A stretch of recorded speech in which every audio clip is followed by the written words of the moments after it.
Hello, welcome to CarCast+Edmunds podcast. I'm Matt, the moderator, DeAndrew, here with Alistair Weaver. How you doing?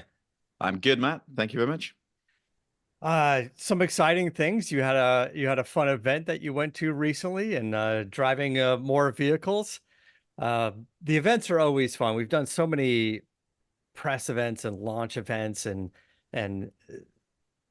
they're usually good. Some are over the top. Some are like when we talked a couple weeks ago about the Hyundai, the Ioniq 5N. Some of them are elaborate driving events on the track, and they're or fun, and then just some are just so much glam and uh, just showing off, I guess, in a sense. And then there's been some that we've gone to are like it's just a warehouse with a car with a light on it. It's like dim the lights, turn on the spotlight. Here's the car. But they're always kind of interesting to check them out. So I want to get into that as well. The event that you went into. Before we get started, let's talk a little bit about Bet Online. Bet Online is your number one source for all your summer sports this season, from MLB to golf, NBA, and NHL playoffs. You can get all the latest stats, news, and scores available for your favorite teams. You can get the latest odds and lines, including team matchups, player props, and odds on just about every sport out there. Just head to the website or use your mobile device to get in on the action. It's Bet Online, where the game starts. Sorry, getting alerts on my computer in the middle of my ad reads, throwing me off.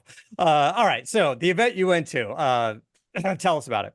Yeah, so this was kind of fun because you're right, a lot of what we go to is media specific events. So it's the usual crowd of, sort of people standing around talking about the industry. But this was actually a customer event for McLaren, which is really interesting because you get a proper sense of like who's actually buying these cars. And I've been to a couple now, and the first one we went to was the Speedtail, which, if memory serves, was like a couple of $1 million, wasn't it? It was a fortune. And what was fun about that event is both of them were held in. It's often stuff that's for sale or people basically renting out their crazy homes in the Hollywood Hills. So last night's was a $40 million home. I think the Speedtail was similar. But for the Speedtail, it was like media coming in the afternoon, and then cost these things 2 million, and the real high rollers are coming in. Media, could you please leave now, i.e., get out because rich celebrities are arriving and we don't want you here. But the Artura, which is $250,000, not 2 million, like they were happy for us to hang around, which is always entertaining because you get to see what everybody shows up in. People show up in Ferraris, in Rolls Royce, a lot of 911s, Lotuses as well. And then there was it was basically just a cocktail party. So awesome people watching, all sorts of leisure wear on display, as you can imagine. So I wasn't at the Speedtail one. You mentioned that before, but what was the Roadster, the limited edition like Roadster, and it had that little wing that pops up in the front? I forgot the name of that car, but I went to that one with McLaren, and that was also at this was a few years ago, so the house was only like $35 million.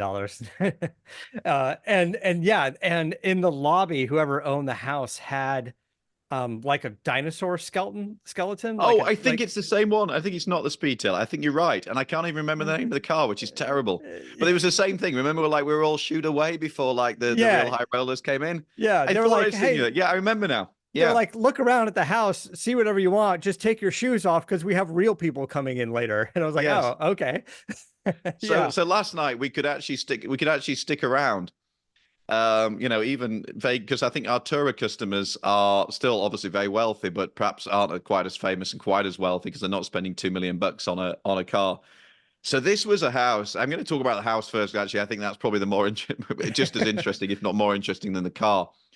So apparently, this was owned by a diamond billionaire, and it is almost like my friend Alana Show is there. And I hope she won't mind me sharing what she said. She Alana's the said it's best. bait.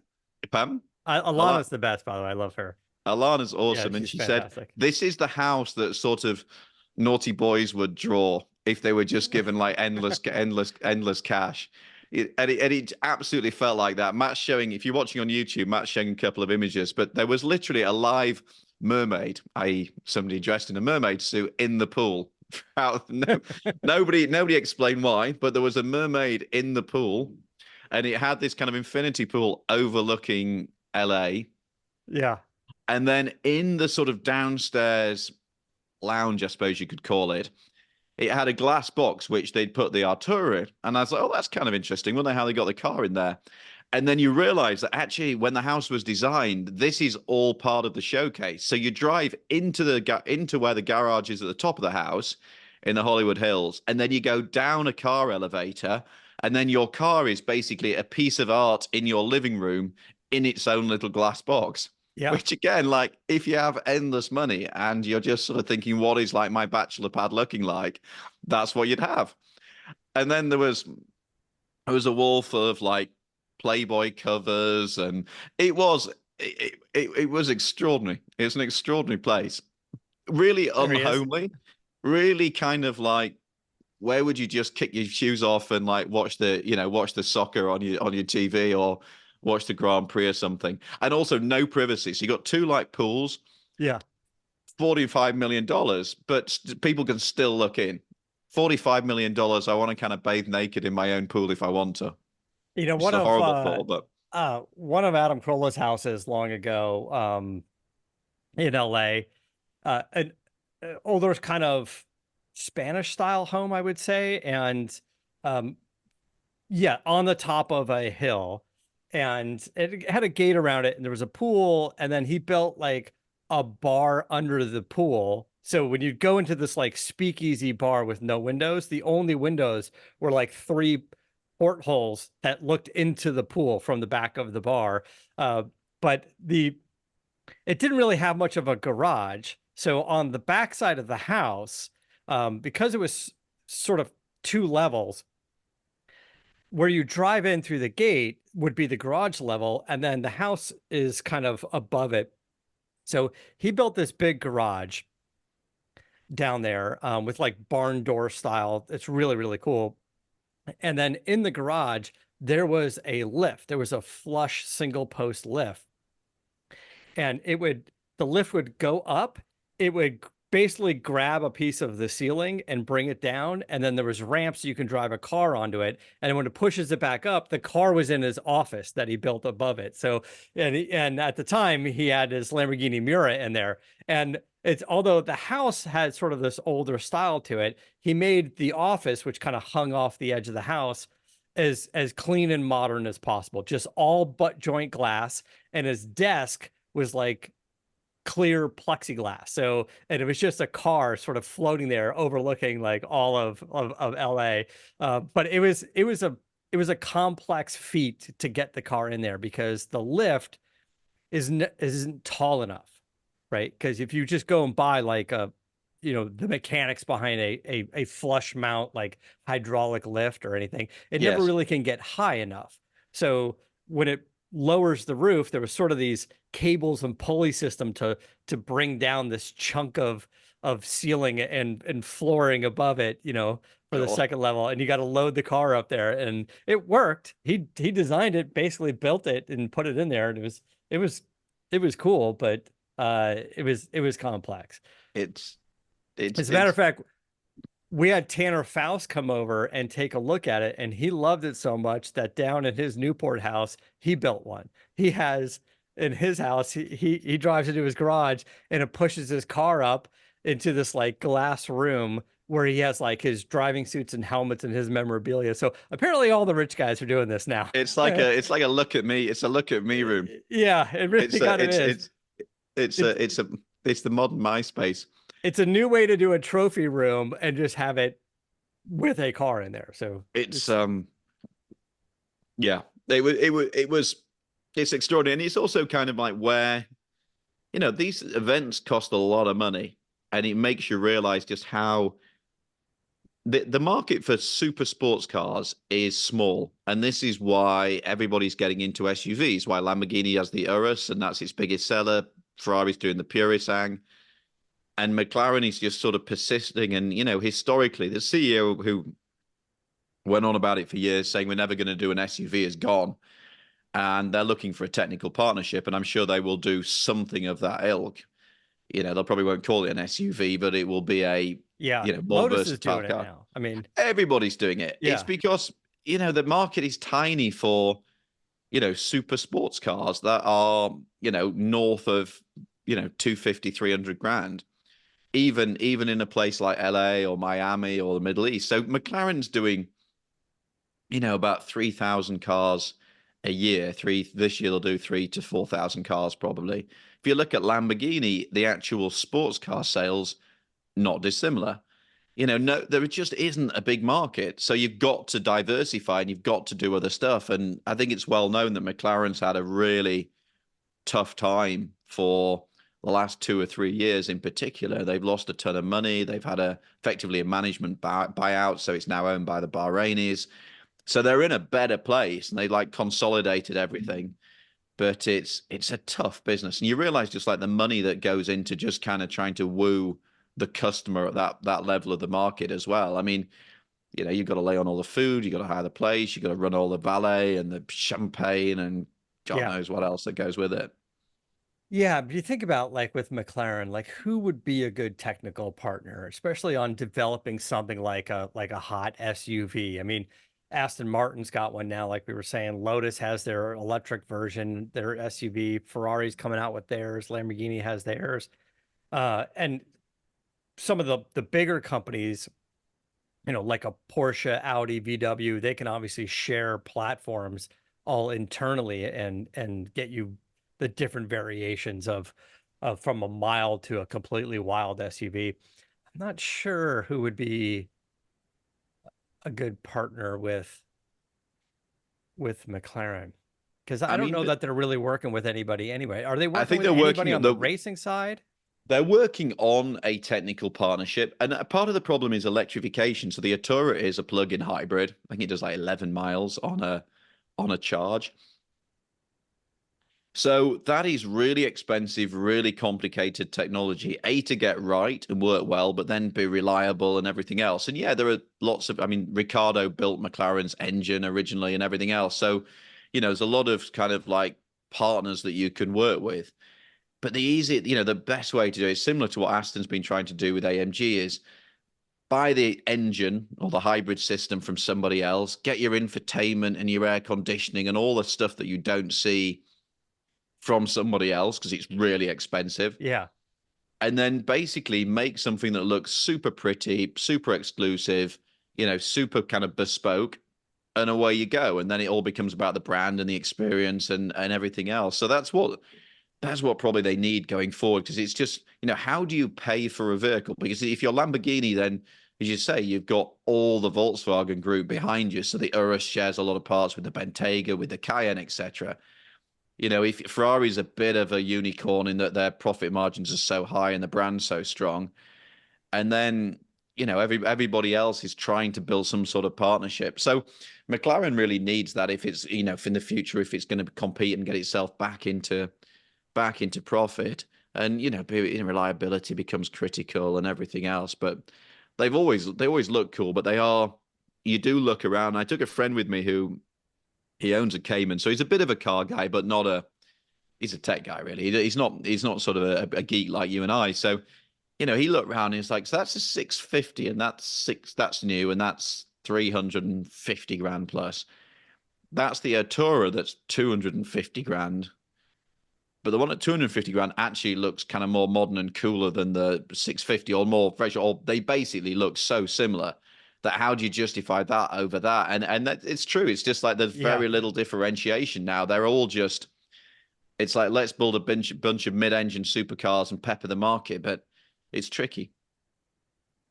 Yeah, I'm curious to see who are they able to link up with on developing, on sharing some technology, sharing some platform. And I like the idea of the hybrid supercar, using hybrid technology for performance. I always thought was good. It was super smart, but it does still kind of bring up the car. Like, are you buying the car to drive, or are you buying the car to, drive 500 miles a year and mostly collect? I don't think these EVs and hybrid supercars are going to literally sit well if you're driving at 500 miles a year. I think they need to be We've driven. talked about this before, haven't we? The problems with the LaFerrari, and I Yeah. mean, hopefully the Artura is. If you look at the market, you've basically got your 911, then you got your 911 Turbo, and things like the Artura sit sort of just on top of the 911 Turbo. So the clientele they're trying to seduce is people who look around and say, everybody's got a 911. I need something different. I want something that looks a lot more exotic. And it definitely looks a lot more exotic than a 911. So that's kind of where the market is. So it's sort of, it's not like mega money. It's mega money to you and I, but it's that sort of, well, I'm just trying to creep out of a 911 Turbo or something. So I'm going to spend, $250,000 or something like that on one of these. Yeah, And but the then 911 Turbo in LA at least, that's a car that can get driven every day and often does. Like there are yes, people that have them. Like I just drive my 911 Turbo every day. Maybe their commute's only 3-4 miles a day, but I like it doesn't matter where you are for some reason in LA compared to all these other cars. You can go to like any like I was just in a grocery store. I was in a Pavilion's parking lot and there was a 911 Turbo S just sitting out front the CVS. yeah, You know. because that was always the point in the 911 Turbo, wasn't it? It's the everyday hypercar, Yeah. everyday supercar, and then the Artura. I mean, a similar thing. You could use it every day, but you most likely don't. Right. And Um, then what happens in the long term to these batteries and stuff that sit? Like we know like McLaren P1, LaFerrari, it's like it's not the ideal situation. yeah. Uh, But I uh, hope I have a lot of, I mean, not just because they, I suppose they're Bahraini now in a way, but not just because the thing. I have a bit of a soft spot for McLaren. It's a really tough gig. Years ago, remember I was being approached by a hedge fund who want talking about whether they were going to invest when they originally set it up back in the kind of Ron Dennis days and McLaren Automotive, and always felt like a tough ass to build another supercar brand, even with the heritage that McLaren had out from the F1. But we'll see. I mean, F1 racing's got big over here. McLaren's now, won the last Grand Prix. Maybe that will give them a little bit of a halo effect. I'm just not sure how many people last night associate McLaren Formula One. Lando Norris has just won.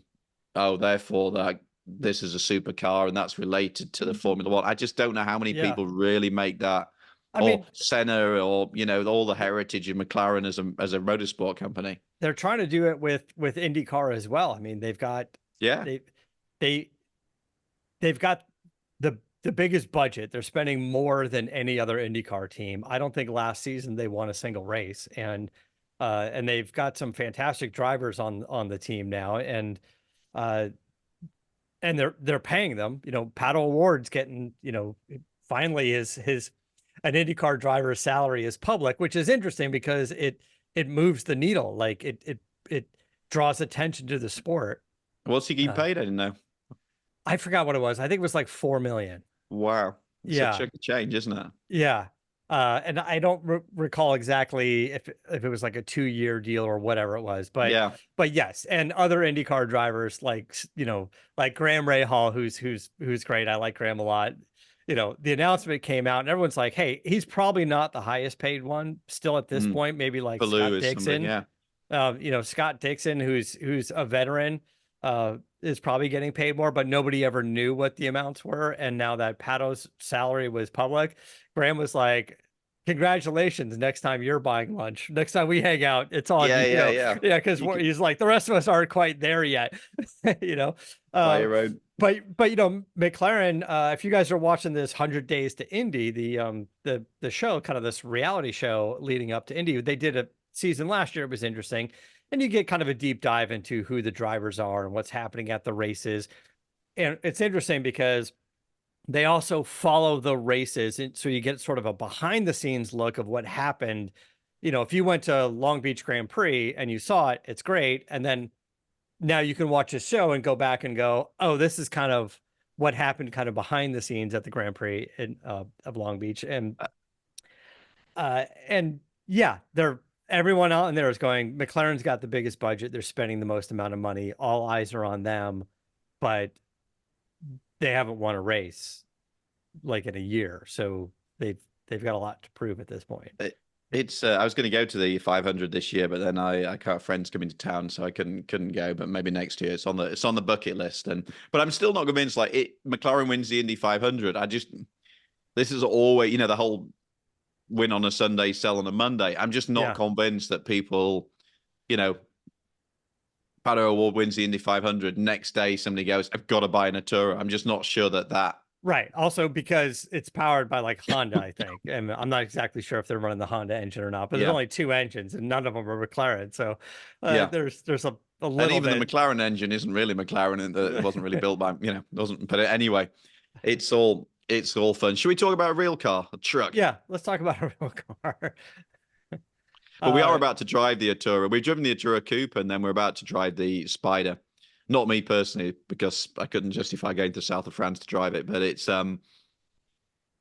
yeah, it's a cool thing, and I love the fantasy element of it. It's a proper old school, stick it on your bedroom wall supercar, and it's yeah. still cool.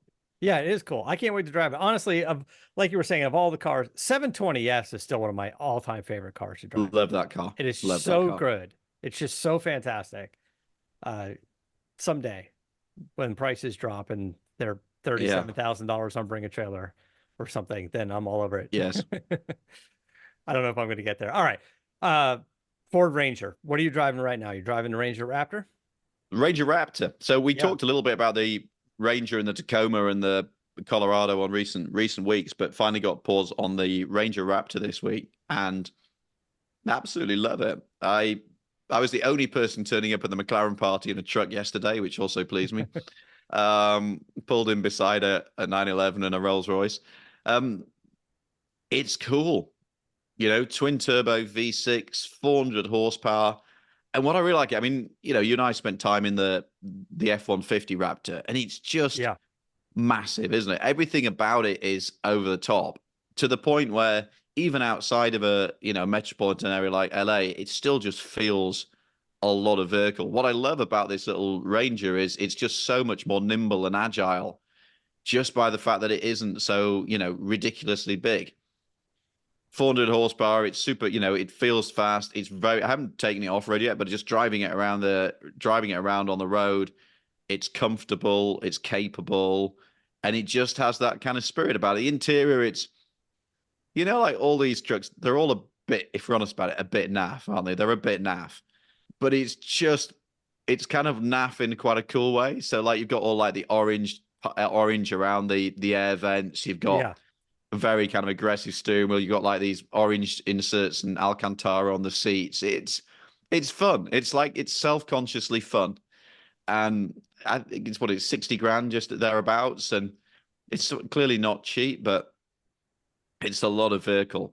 And I'd love one. I think it's cool. I agree. I went to a launch of this thing. It seems like a while ago. Maybe it was like a year ago now. And then there's a delay on all of the Rangers, and we didn't get a chance to drive them at the event, but they had it there. It was all about the new Ranger, and they had the Ranger Raptor there. And then going, like you said, driving the F-150 Raptor, and then driving the Bronco Raptor. And you look at this and go, where does this fit in? And the Ranger Raptor to me is kind of the sweet spot for all of it. I mean, certainly you can go crazy with a Ranger or with a Raptor R with the big power. The Bronco is great. I like the Bronco a lot, but not everybody's going to either want the soft top version or the removable hard top, because let's face it, the removable hard top being kind of plastic, it still is quite a bit of noise. Maybe that's not quite what you're looking for if you're looking for something a little bit more solid all around. And the Ranger Raptor kind of fits the bill. It's got some really interesting features that I think they've learned from both the F-150 and the Bronco, how they're tuning and refining the suspension, what parts of the vehicle did they discover need to be beefed up, sections of the frame, control arms, suspension pieces. The Ranger Raptor has a Watts link in the rear end as opposed to just the live axle, and either on coils or just a leaf or whatever's going on. Yeah, it's coils. Yeah, it's coil over at the back. Yeah. And then some pretty cool stuff going on there. And also the bit of fun with like you can have Baja mode and stuff, so you can like have the exhaust. The exhaust got like 4 different settings from, quiet to, which is kind of useful if you live, have neighbors that you quite like, through to Baja, which is a bit like the GT500. You're only supposed to use it on a track or off road, but of course, you put that on as the default. And yeah, it's it's a cool thing. And then you can, have it as bright or as demure as you wish. The one I've got is black, and I think that's kind of cool. It's a little bit stealthy. And I agree with you, like the Bronco Raptor, it's got those big, like big flares on the wheel arches, and it's just big and wide. And this Ranger just feels, you say, it's a bit of a sweet spot. It's not too ostentatious. It's not too big. You can kind of tune it up and down. It's just it's a really fun thing. I'd have one in a heartbeat. Now you're cruising around from the office to Manhattan Beach and whatnot. How is it just on the road? How is it It's just good. driving Those around Fox town? shocks are pretty sophisticated. They work really well on the they work really well. So it's not uncomfortable. That 10-speed auto is fantastic. So it's very usable as an everyday car, even, or an everyday truck, even if you don't go off road. And like the family like it. The kids were very excited, and it's just got like a bit of spirit about it. And these days that's kind of what I want a car to have. I mean, I like the Ranger full stop, but the Raptor's like, yeah, it's pretty cool. Yeah, it is cool. And like you said, it's about $57,000, just under, quite a, under 60,000. I don't know if Yeah. there's a lot of options on the Raptor. No, I that's can't it. That's imagine. what's quite nice Like about it. that's I mean, pretty much actually, it. that's pretty much it. You can play around with it a bit, but that's not, yeah, you don't have to go and spend another 20 or something. So, yeah, and it's just a good size. It's a good size. Yeah, that's the other thing is especially like around town or in the city here is, I drive a full size F-150 and I got used to it, but there are some limitations to it for sure. I Yeah, always have to think about where am I going to park this thing? and then the Raptor is obviously like the sheer width of a Raptor is nuts. Yeah, So, and then also just the agility. It's always just a big heavy lump. So, no, big fan of the Ranger. It's a good thing.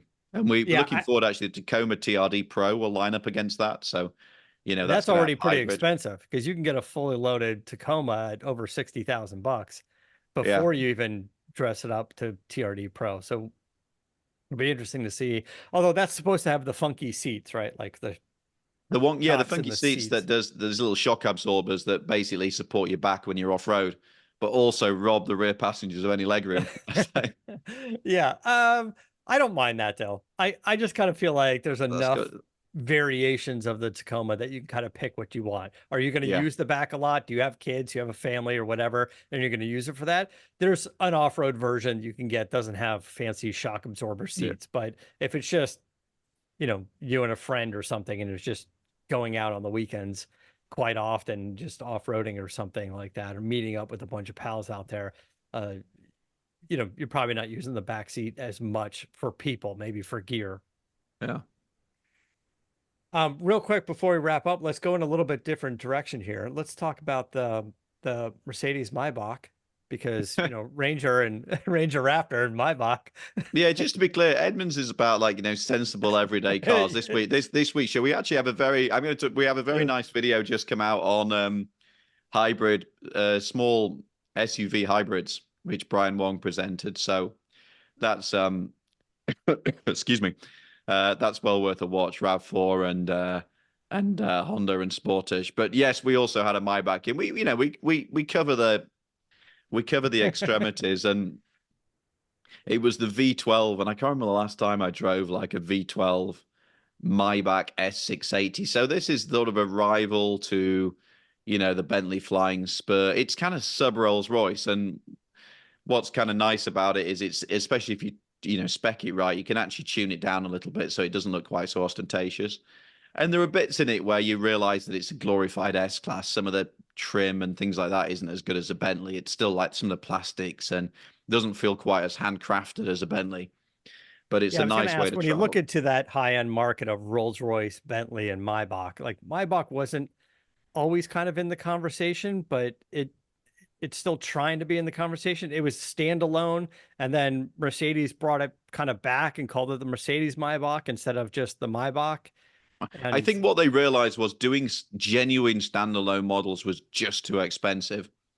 So you're better off doing a super high end S class where you style it a bit different and then call it. Yeah, I mean, Maybach was the 1930s. Again, German history in the 1930s wasn't great.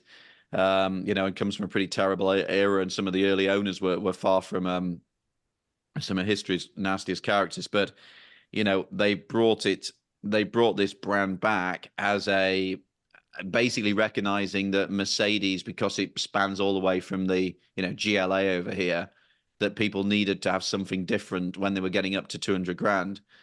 So they, you know, this was the whole genesis of Maybach, and the idea originally was we're going to have it as a standalone brand, and that didn't really work with the 62S and the 57. It was just they were too expensive to produce, and then the technology felt a bit dated. So what they basically done now is say, let's take the S class, let's take the, you know, GLS, especially the EQS SUV, and just tart them up, for want of a better expression. Let's have better leather, better interiors. The S class has got a longer wheelbase. It's got these like business class style seats in the back. And I think where they work is people who don't want the ostentation of a Bentley or particularly a Rolls Royce. They just want something super nice to be driven around in or to drive around, which flies a little bit more under the radar. I think you can turn up in a Maybach and it, you know, you're not making that instant statement that, you know, here is a, you know, pretty Honestly, you wouldn't notice at first glance from the outside that it was something really different, other than the wild two-tone paint jobs that they're putting on. Yeah, and So you many can of them. just have it in black if you want to really down Yeah, if tune you it. just So got it all black, it'd be like, oh, that's a really nice yeah, Mercedes, another nice Mercedes. And then of course when you get into the interior, you kind of see what the difference is. But from the outside, without the two-tone paint that they keep showing, you know, on all of their cars, like you wouldn't really notice right away. yeah. So it was just a nice thing. I mean, it's a V12, and I haven't driven a V12 in so long. So I think it did. We had it down at the test track. I think it did 0 to 60 in like 4 seconds or something. And you can sit in the back, and there's a fridge, and you can, you know, they have these little silver champagne flutes, which have their own little holders to keep your Yeah. champagne stable at speed. And it's a nice way to travel. Now, It's a nice way to travel. like a month or so ago, you were driving the Rolls-Royce Spectre, Yeah, there was EV. Yeah. the EV version.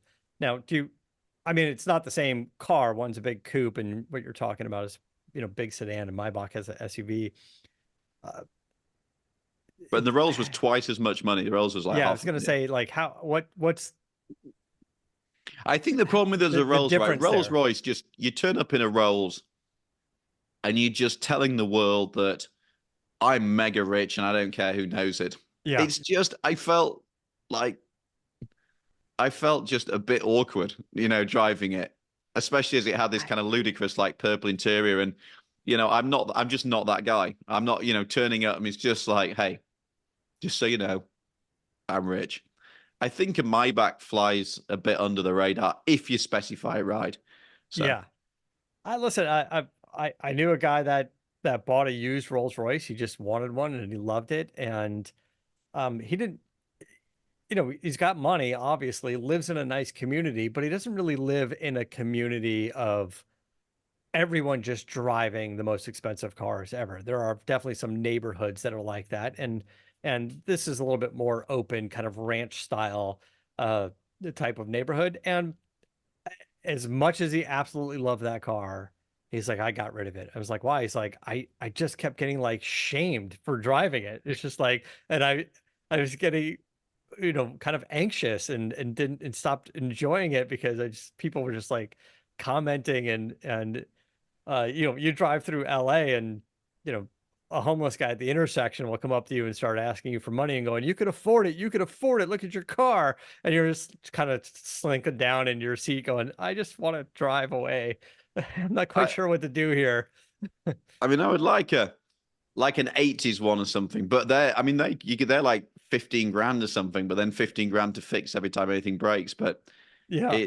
I'd like a yeah 80s one or something, which would be quite cool, but it's not me. I'm glad it exists. You know, they do some amazing stuff, you know, amazing bespoke stuff. And there was quite a few knocking around at the McLaren party last night.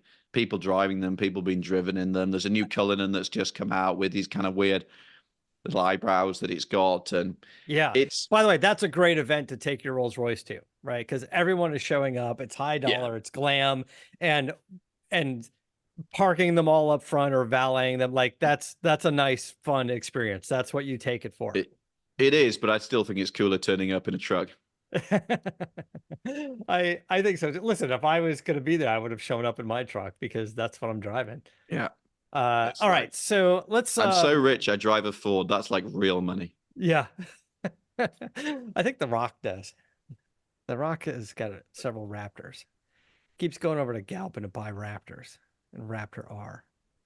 But if you're The Rock and you go to Galpin to buy Raptor R, uh, Jim Farley shows up at the dealer to hand it off to you. So, because Yeah. I bought my truck there. I didn't see Jim Farley hand off the keys to me.